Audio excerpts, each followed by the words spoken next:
Have you ever really, stopped to think about now? Hmm. Not just, the moment passing by, but what time is. Where does it even come from? It's a fundamental question, isn't it? Totally. Does it flow, like we always imagine, like a river carrying us along? Right. From some fixed past into whatever the future holds. Or is it, I don't know, something weirder, more complex happening just under the surface? Well, that's exactly what we're diving into today. Yeah, today we're taking a deep dive into some really fascinating material you shared with us, specifically excerpts from The Flow of Time. Is There a Past, Present, and Future?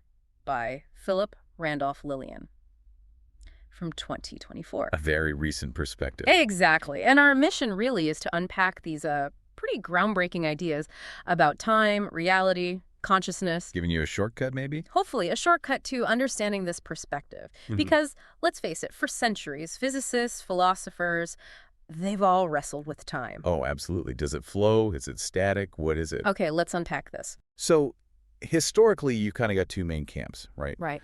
On one side, there's what's often called the block universe view. You see this a lot in discussions around relativity. Okay, the block universe. Yeah, the idea here is the time isn't flowing. It's just there, Yeah. like space, a dimension. So, past, present, future, they all exist together simultaneously. That's the concept, which, if true, means that feeling we have of time moving It's just us. is an illusion. Potentially, yeah. And it might suggest the future's, well, already written, predetermined. Okay, so that's one side. What's the other? The other is the dynamic time view. This says, no, time genuinely does flow. More intuitive, maybe? Many, yes. In this view, only the present moment is truly fundamentally real. Okay. And the future. It's open, it unfolds, probabilistically, things are genuinely happening, emerging. So you've got the everything's already filmed, like a movie reel idea, versus the it's happening live, the script still being written idea. That's a good way to put it. And most of us probably, we lean towards that second one, don't we? It just feels more real. It often aligns better with our subjective experience. But here's where it gets really interesting. This material from Lillian, it throws a curveball. It does. It proposes something quite different. A radical third option, almost. It goes beyond just picking sides. We're about to completely rethink time. Lillian suggests time isn't fundamental at all. Not a basic building block of the universe. Right. Instead, it, quote, emerges as a projection from hypersymmetric hyperspace. Okay, hypersymmetric hyperspace. That's a lot to unpack. Definitely. And the key thing is how it emerges. The source talks about coherence and resonance fields. Coherence and resonance fields? Like vibrations or patterns. Kind of. Think of them as these fundamental patterns of information, maybe energy, that make up reality. They're dynamic, interacting. Okay. And within this whole picture, the past and future aren't fixed places you can point to. Not like destinations on a timeline. No. They're described as probabilistic projections shaped by these coherence and resonance fields. Probabilistic. So not set in stone. Exactly. And that feeling of time flowing, that sense of progression we all have, Yeah. the source calls it an emergent phenomenon tied to the observer's perspective.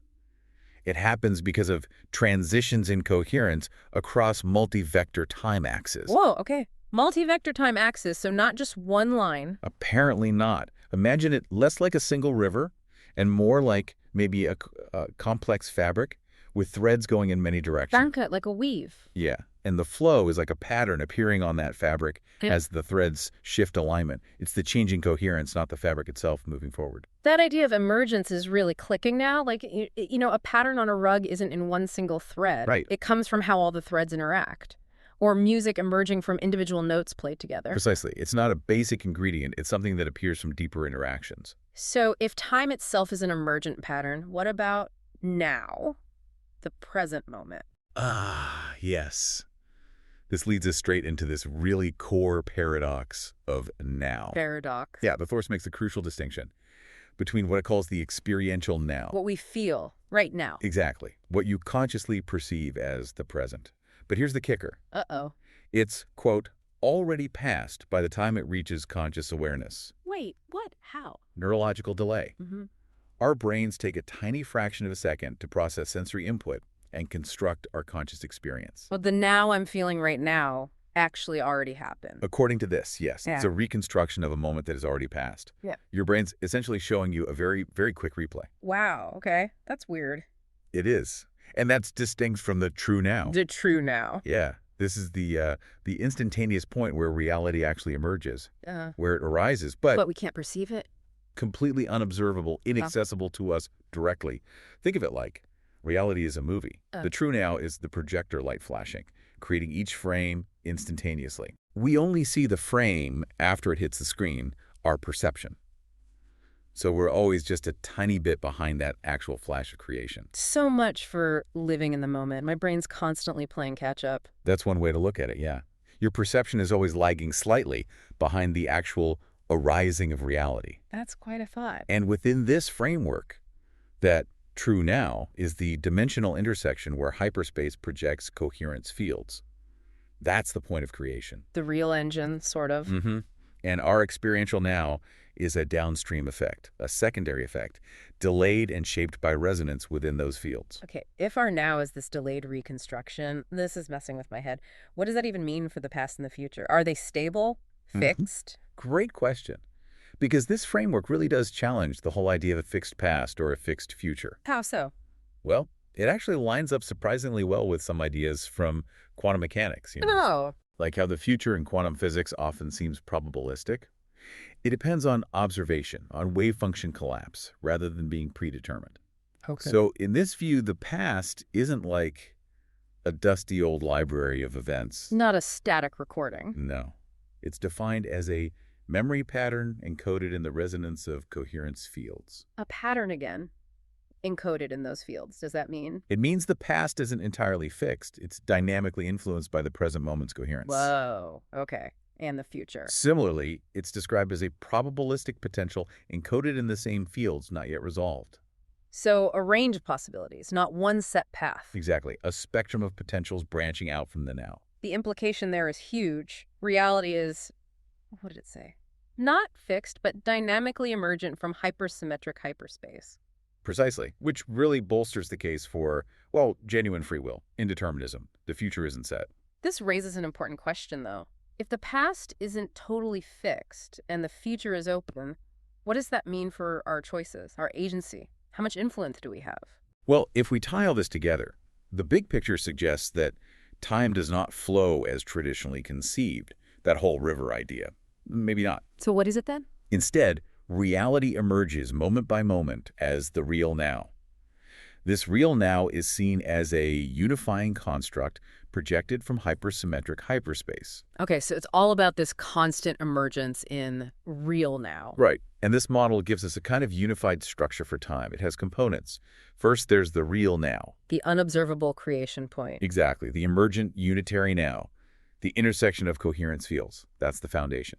Okay. Then you have the memory vector. That's the past. The memory pattern. Yes. Not fixed history, but resonant patterns imprinted in the coherence fields of the real now. And crucially, it's dynamically influenced by the current state of the real now. So the present can actually tweak the past's resonance. Wow. Okay, what else? Finally, the potential probability vector. That's the future. The range of possibilities. A probability vector, extending from the real now into hypersymmetric hyperspace. It's inherently indeterminate until actualized through resonance alignment in the real now. So it's like a T vector, M vector plus trial plus P vector. That equation they mentioned. Essentially, yes. So we're skipping the deep math. Right, but conceptually, time isn't a line. It's like this single dynamic superstructure, always integrating memory, the emergent now, and all those future potentials. That's a really good way to capture it. It's fluid, interconnected. This deep dive really brings out these levels of reality the source talks about. It's like reality is layered. Yes, that's a key insight. 3 distinct levels. Okay, lay them out for us. At the very top, the deepest level, you have the absolute context. That's the hypersymmetric hyperspace itself. The source code, almost. You could think of it that way. And here, reality is described as completely timeless. Timeless. So no past, no future. Not even a true now. Exactly. They aren't independently real at that level because time itself is just an emergent construct there. It's all just projections of a deeper hypersymmetric invariance. Like shadows of a higher dimensional reality. A good analogy. Then step down a level, you get the universal context. This is emergent space-time. Where things start looking a bit more familiar. A bit. Here, the true now is real. It's that point of alignment of coherence fields, the interface where potential becomes actual. So observable time and space start to form here. That's the idea. And the past and future exist here as constructs those encoded resonances and probabilities we talked about. But they don't have the same fundamental reality as the true now. They depend on it. Okay, makes sense. And the final level. That's the experiential context. That's us, human perception. That's our everyday reality. Right. And it's further filtered. Our past is our reconstructed memory. Our future is a mental projection. And our experiential now Is the delayed reconstruction. Got it. due to brain processing. So, let me see if I have this. What this means for you, listening right now, is your feeling of now is a replay. Mm-hmm. The true now is this unseeable point of creation happening constantly. Yes. And all of that, the replay, the creation point, the past patterns, the future potentials, it's all just a projection from some deeper, timeless hyperspace reality. You've got it. It's like peeling layers of an onion heading towards that timeless core. Okay, this has been, wow, highly theoretical, breaking down time and reality. But what's really stunning about this work, it doesn't just stop at theory, does it? No, not at all. It actually suggests ways to engage with this. If our minds, our consciousness, are tied into these fields, what can we actually do? Is there a practical side? There is. Could we maybe bridge that gap between our delayed experiential now and that super elusive true now? Well, the source points directly towards practices like mindfulness. Mindfulness, like meditation, focusing on the present. Exactly. It suggests these practices allow for a closer approach to the true now. They help us kind of transcend those built-in experiential delays. How?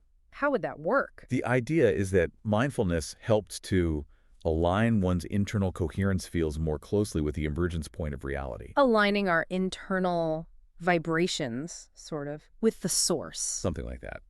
This alignment reduces the perceptual lag, creating a deeper connection to reality. And, from a more maybe spiritual angle, mindfulness might let you access a state where one resonates directly with the fundamental processes of emergence, bypassing the usual mental filters of memory and planning. So it's not just about feeling calm, it's about tuning in. Potentially, yes. And this alignment, it's described as having transformative power. Transformative how? The source explicitly states that the alignment of your experiential now with the real now can dynamically transform the effects of the past and open up new possibilities for the future. Whoa, okay. Transform the effects of the past. What does that mean? It means by consciously modulating your own coherence fields through this focused presence, this alignment, you can actually rewrite the resonance patterns in the memory vector. Rewrite the past's resonance. So not change what happened, but change its energetic footprint, its influence now. Exactly. If a past event left a resonance of, say, limitation or trauma, aligning with the true now can introduce a new, perhaps higher frequency resonance that integrates or overwrites that old pattern. It enables new interpretations. Reducing limitations, restructuring negative imprints. That sounds incredibly powerful. It's a profound claim. And similarly for the future. What about the future? This alignment is said to amplify higher order resonances in the coherence fields. This leads to increased potential and something called directed emergence. Directed emergence, so you can influence which probabilities are more likely. You're essentially tuning your own field to resonate more strongly with certain potentials within that probability vector, making them more likely to actualize. Imagine being able to actually reshape how your past affects you now and genuinely influence the odds for your future just by cultivating a deeper sense of now through mindfulness. It gives a whole new depth to the idea of being present. Seriously. I know sometimes just trying to focus on my breath for 5 minutes feels, well, hard. But framing it like this, as potentially tuning reality, that's motivation. It connects the practice to a potentially very fundamental mechanism. And this framework, it touches on other areas too, doesn't it? Yeah, you mentioned broader connections. Right. Even without getting into the weeds of the physics, it suggests implications for quantum mechanics, maybe clarifying things like wave function collapse, the observer effect. Okay. For consciousness studies, obviously, connecting mind to the fabric of reality. And maybe even down the line for technology, things based on quantum coherence. Fascinating. But really, the core of it is offering this unified picture. Time emerges. Past and future are dynamic constructs. Determinism and indeterminism can coexist. It tries to resolve some long-standing debates. It really does feel like a unified framework, and an actionable one, which is key. Not just thinking about time differently, but maybe experiencing it differently. On a very deep level. So just to recap where we've journeyed, we started with time maybe being a simple river and ended up with it being this mind-bending emergent thing projected from hypersymmetric hyperspace. Where the past is a dynamic memory resonance. The future is a field of probabilities. And the only truly real time is the true now. The creation point we can't actually perceive directly. Right. Their experience is always that slight delay. But this understanding, it isn't just abstract theorizing. No, it offers a path, a way for you, the listener, to engage more deeply with reality itself. Potentially transforming your relationship with your own past. And actively shaping your future possibilities. Which leads to a final thought. What if that act of being present, truly present? What if it isn't just a psychological exercise? What if it's actually a subtle but incredibly powerful way to literally tune your reality, to influence the very fabric of memory and potential unfolding around you and through you? A profound possibility to consider. Definitely something to mull over. Until our next deep dive.